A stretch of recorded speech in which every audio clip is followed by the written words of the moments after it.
The automatic doors of St. Mary's Hospital hissed open, slicing through the Tuesday afternoon routine with sudden, unnatural silence. Phones stopped ringing mid-conversation. A nurse dropped her pen, the plastic clatter echoing down the sterile hallway like a gunshot. Coffee cups froze halfway to lips. And there he stood. James Hawk Davidson, president of the Hells Angels Desert Ridge chapter, 6'4" and 250 pounds of leather, ink, and scars. His vest bore the unmistakable Death's Head patch, worn leather decorated with pins and badges that told stories most people would never understand. His boots, heavy and road-worn, left wet prints on the polished linoleum. Rain dripped from his long hair, tied back in a ponytail, and his face, weathered by decades of sun and wind, was set in an expression of pure determination.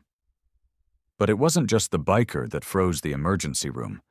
It was what he carried. Cradled in his massive arms like the most precious thing in the world was a little girl, maybe 5 years old, limp and unconscious. The child's pink jacket was soaked with blood, one small arm hanging at an unnatural angle. Her face was pale as death, lips tinged blue. And Hawk, this man who looked like he'd walked straight out of society's nightmares, held her with a gentleness that defied everything his appearance suggested. If you believe that heroes come in all forms, that courage means stepping up when others freeze, and that family is more than blood, then pause for a moment. Like, comment, share, and subscribe to Bike Diaries. Tell us in the comments where you're watching from, because this story will remind you that we should never judge a book by its cover. Somebody help her, Hawk's voice cracked, rough as gravel, but trembling with barely controlled panic. Please, she's not breathing right. The ER staff snapped out of their trance. Nurse Jennifer Hayes dropped the chart she'd been pretending to read and rushed forward, her 15 years of experience kicking in over her initial shock. Trauma Bay 2 now, get Dr. Richardson. She reached for the girl, but Hawk hesitated for just a fraction of a second, his arms tightening protectively. His eyes, sharp blue and bloodshot, met hers with an intensity that made her pause. I've got her, sir, Jennifer said gently, her voice calm despite her racing heart. Let me help her. Hawk's jaw clenched, a muscle twitching. Then, with visible effort, he loosened his grip and carefully, so carefully, transferred the child into her arms. His hands shook as he let go. Her name is Lily, Hawk said, his voice hoarse. Lily Davidson. She's 5. She was riding her bike and a car... His voice broke completely. The car didn't stop. The trauma team descended like a well-orchestrated storm. Dr. Michael Richardson, a veteran ER physician with salt and pepper hair and steady hands, appeared at Jennifer's side. What do we have? Female child, approximately 5 years old, hit-and-run victim, severe trauma to the left side, possible internal bleeding, broken arm, unconscious but breathing, Jennifer rattled off as they rushed towards the trauma bay. BP is dropping. Pulse is thready. Hawk followed, his heavy boots echoing ominously in the bright hallway. A security guard stepped forward, hand raised. Sir, you can't go back there. Try to stop me, Hawk said, his voice low and dangerous. The guard took one look at his face and stepped aside. Inside the trauma bay, chaos erupted in controlled medical precision. Scissors cut away Lily's bloodied jacket. IV lines were inserted. Monitors beeped urgently. Dr. Richardson's hands moved with practiced efficiency, calling out orders that the team executed without question. Hawk stood against the wall, trying to make himself smaller in the cramped space, his massive frame tense, fists clenched at his sides. Blood covered his leather vest, his hands, streaked across the Death's Head patch like war paint. His breathing was ragged, and Jennifer noticed his hands were shaking violently. We need to intubate, Dr. Richardson announced. His oxygen saturation is dropping. Jennifer, set up for a chest tube. Possible pneumothorax. Wait, Hawk's voice cut through the medical jargon. Is she going to make it? Dr. Richardson looked up, his expression serious but not unkind. We're doing everything we can. But, sir, you need to step outside. We need space to work. I'm not leaving her.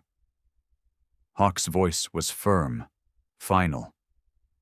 Jennifer glanced between the doctor and the biker. She'd seen plenty of anxious family members in her years, but something about this was different. The way Hawk looked at that child, the raw terror in his eyes, the way his voice broke when he said the girl's name. Sir, Jennifer said softly, stepping closer. What's your relation to Lily? Hawk's eyes, when they met hers, were swimming with tears he refused to let fall. I'm her father. The words hung in the air. Several staff members exchanged glances. The massive, tattooed Hell's Angel and the small child in a pink jacket seemed like characters from different universes. But Jennifer had learned long ago that families came in all shapes and sizes. Then you can stay, Dr. Richardson said, making a decision that went against protocol but honored something more important. But against that wall, and don't touch anything. Stone nodded, relief flooding his face. Thank you. The next 30 minutes were a blur of medical intervention. Lily's collapsed lung was treated with a chest tube. Her broken arm was stabilized. Internal bleeding was assessed and managed.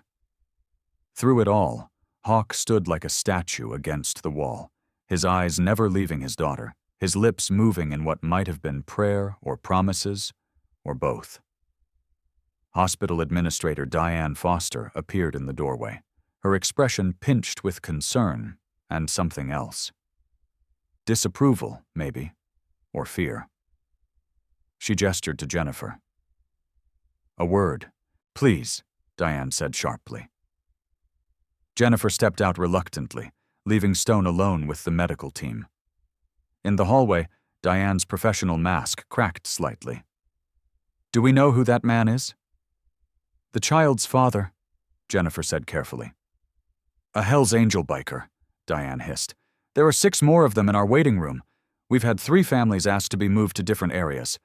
This is a hospital, not a motorcycle rally. Jennifer's jaw tightened.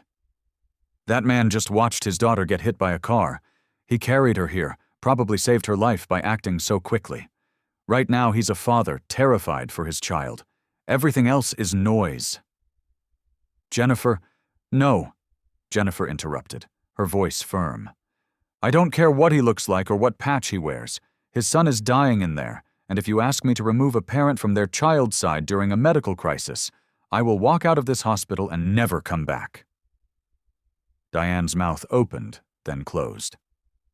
After a long moment, she nodded stiffly and walked away. When Jennifer returned to the trauma bay, Lily had been stabilized enough for transport to surgery. Dr. Richardson was explaining the next steps to Hawk, whose face had gone gray beneath his tan. The internal bleeding is from his spleen. We need to remove it. It's a serious surgery, but kids recover remarkably well. He's young, strong. He's got a good chance. How good? Stone's voice was barely a whisper. I'd say 70, maybe 75%. But we need to move now. Hawk nodded, swaying slightly on his feet. Jennifer noticed for the first time that he was injured too. Blood seeped through his jeans at the knee, and his left hand was badly scraped, knuckles split and swollen. You're hurt, she said. I'm fine. You're bleeding. I don't care. Hawk looked down at Lily, now sedated and being prepped for surgery. He reached out and gently touched the girl's small hand, so tiny in his massive, scarred palm. Lily, sweetheart, I'm right here. You're going to be okay. I promise you're going to be okay. Daddy's not going anywhere. The surgical team wheeled Lily away, and Hawk followed them to the elevator. When the doors closed, separating father from daughter, something in Hawk's expression crumbled. He turned, pressed his forehead against the wall, and his shoulders shook with silent sobs. Jennifer approached carefully. "Come with me. Let's get you cleaned up and looked at while we wait." Stone shook his head. "I need to be here when he comes out. Surgery will take at least 2 hours. You can't help him if you pass out from blood loss or shock. Come on." Reluctantly, Hawk allowed himself to be led to a treatment room. As Jennifer cleaned and dressed his wounds, scraped hands, a badly bruised knee, possible fractured ribs from the impact, she asked gently, "What happened?" Hawk's voice was hollow. "We were at the park. She wanted to ride her new bike. I was teaching her without training wheels. She was doing so good, laughing, so proud of herself." His voice caught. "I looked away for 1 second. 1 second. To answer my phone. And this car came out of nowhere, speeding through the parking lot. Lily didn't see it. I ran, but I couldn't." He stopped, unable to continue. "You got to him quickly. You brought him here. You did everything right." "I should have been watching. I should have." "You're human," Jennifer interrupted gently. "Accidents happen. What matters is what you did after. Most people would have frozen. You acted." Stone looked up at her, his eyes red-rimmed. "He's my whole world. His mom died 2 years ago. Cancer. It's just been me and him since then. If I lose him..." He couldn't finish. Jennifer squeezed his shoulder. "Let's not think about that. Let's think about what he'll need when he wakes up. He'll need his dad, whole and healthy and ready to take care of him." In the waiting room, 6 more Hell's Angels sat in a tight group, their leather vests and intimidating appearance making other families give them a wide berth. But when Stone emerged, clean bandages on his hands, and a fresh shirt someone had found for him, they stood as one. "How is he?" The speaker was an older biker with a gray beard and kind eyes. His vest identified him as Preacher. "In surgery, spleen removal. They said 75% chance." The bikers absorbed this in grim silence. Then Preacher pulled Stone into a fierce hug. "He's strong, like his old man. He'll pull through." A woman approached, hesitant but determined. She was middle-aged, well-dressed, with kind eyes behind wire-rimmed glasses. "Excuse me, I couldn't help but overhear. I'm Karen Walsh. My daughter is having her appendix out. I just wanted to say..." She paused, gathering courage. "I judged you when you walked in. I pulled my daughter away from your group. But I watched you with your son. I heard what you said to him. And I'm sorry. You're clearly a devoted father. I hope he pulls through." Stone looked stunned. "Thank you," he managed. She nodded and walked away. More people approached over the next hour. A father whose son was in the pediatric ward, a grandmother visiting her grandson, a doctor off duty, all offering words of encouragement, prayers, hope. The initial fear and judgment melted away as people saw not a biker gang, but a father and his brothers waiting for news of a child they all clearly loved. If this story is touching your heart, please like, share, and subscribe to Bike Diaries. We bring you stories that remind us humanity is more complex and beautiful than stereotypes suggest. 2 hours turned into 3. Stone paced the waiting room like a caged animal, unable to sit, unable to rest. The other bikers took turns sitting with him, talking quietly, sharing stories of Tyler. How he loved dinosaurs. How he could recite every Spider-Man movie. How he'd insisted on riding his new bike to show the brothers how good he was getting. Finally, Dr. Richardson emerged, still in surgical scrubs. His expression was carefully neutral, and Stone's heart stopped. "He made it through surgery," the doctor said, and the entire waiting room seemed to exhale. "It was touch and go for a while. We had more bleeding than expected, but we got it under control. He's in recovery now. Stone's knees buckled. Preacher and another biker caught him. Can I see him? Soon. He's still unconscious from anesthesia, but his vitals are strong. He's a fighter. Like his mom, Stone whispered. She fought too, for 2 years. An hour later, Stone was led to the pediatric ICU. Tyler lay in a hospital bed that seemed to swallow his small frame, tubes and wires connecting him to various machines. His face was pale, but peaceful. Alive. Stone sank into the chair beside the bed and carefully took Tyler's small hand in his. Hey, buddy, Dad's here. You scared me pretty bad, but you're going to be okay. You're going to be just fine. Tyler's eyes fluttered open, unfocused and confused. Dad? Right here, son, right here. Did I crash my bike? Stone's laugh was half sob. Yeah, buddy, you crashed pretty hard, but you're tough. Tougher than your old man? Are you crying? Tyler's voice was slurred from medication, but concerned. Little bit, Stone admitted. But good tears, because you're okay. Don't cry, Dad. Heroes don't cry. Stone smoothed back his son's hair with infinite gentleness. Sometimes they do, buddy. Sometimes the bravest thing you can do is let yourself feel it. Tyler's eyes drifted closed again. Love you, Dad. Love you too, son. More than anything in this world. Jennifer checked in a few hours later and found Stone still there. Tyler's hand held carefully in his, the massive biker keeping watch over his small son, like a guardian angel in leather. The other families wanted me to tell you, Jennifer said softly.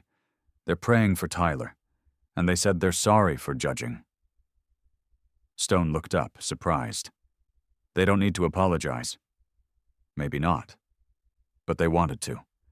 Sometimes it takes seeing someone's heart to remember that everyone's human underneath. Over the next 3 days, Tyler's room became a strange gathering place. Hell's Angels rotated through in small groups, bringing stuffed dinosaurs, Spider-Man comics, and endless entertainment for a bored 5-year-old. But regular families stopped by too. The girl who'd had her appendix out drew Tyler a picture. An elderly man brought a puzzle. The hospital staff, initially wary, found themselves charmed by the rough-looking bikers who read bedtime stories with surprising tenderness and never left Tyler or his father wanting for anything. On the 4th day, Dr. Richardson cleared Tyler for discharge. He's healing remarkably well. Kids are resilient. But he'll need rest, no bike riding for at least 6 weeks, and close monitoring. Stone nodded seriously. He'll be wrapped in bubble wrap if I have to. Tyler groaned dramatically. Dad, no. As they prepared to leave, hospital administrator Diane Foster appeared. Stone tensed, expecting trouble, but her expression had softened. Mr. Reeves, I wanted to apologize. When you first arrived, I made assumptions based on appearance. That was wrong. You and your brothers have been model visitors, and you're clearly a devoted father. Stone shook her hand. Thank you. And thank you for letting me stay with him.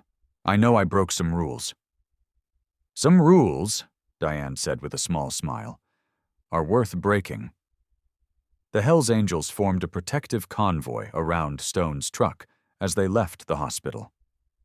Tyler, buckled carefully into his car seat, waved at the nurses who'd come to see him off.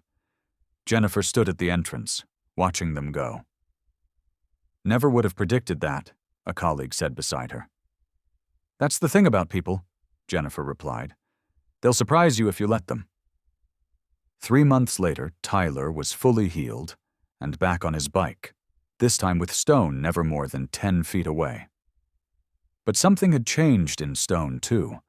The accident had cracked something open in him, made him vulnerable in a way he'd never allowed before. He started speaking at schools about road safety, his imposing presence and gentle message creating an unexpected impact. And every year on the anniversary of Tyler's accident, The Hells Angels Desert Ridge chapter organized a blood drive at St. Mary's Hospital. They called it Tyler's Ride, and it became one of the most successful donation events in the hospital's history. Because sometimes the scariest-looking people carry the biggest hearts. Sometimes heroes wear leather and ride motorcycles. Sometimes the people we're taught to fear are the ones who'll save us when we need it most. Stone never forgot that day, the longest and worst day of his life. But he also never forgot what came after. The unexpected kindness, the strangers who became friends, the reminder that beneath all our differences, we're all just people trying to protect the ones we love. And Tyler, now 8, and still obsessed with Spider-Man and dinosaurs, never forgot either. He tells people his dad is his hero, not because he's in a motorcycle club or because he looks tough, but because when Tyler needed him most, his dad was there. And he never left. Thank you for watching. If this story reminded you to look beyond appearances and see the humanity in everyone, please share it. Subscribe to Bike Diaries for more stories that prove love, courage, and family come in all forms. Tell us in the comments. Have you ever been surprised by someone you initially judged? How did it change your perspective? Sometimes the hospital freezes when a biker walks in. But when they see what he's carrying, they remember what really matters. Not the patch on someone's vest, but the love in their heart.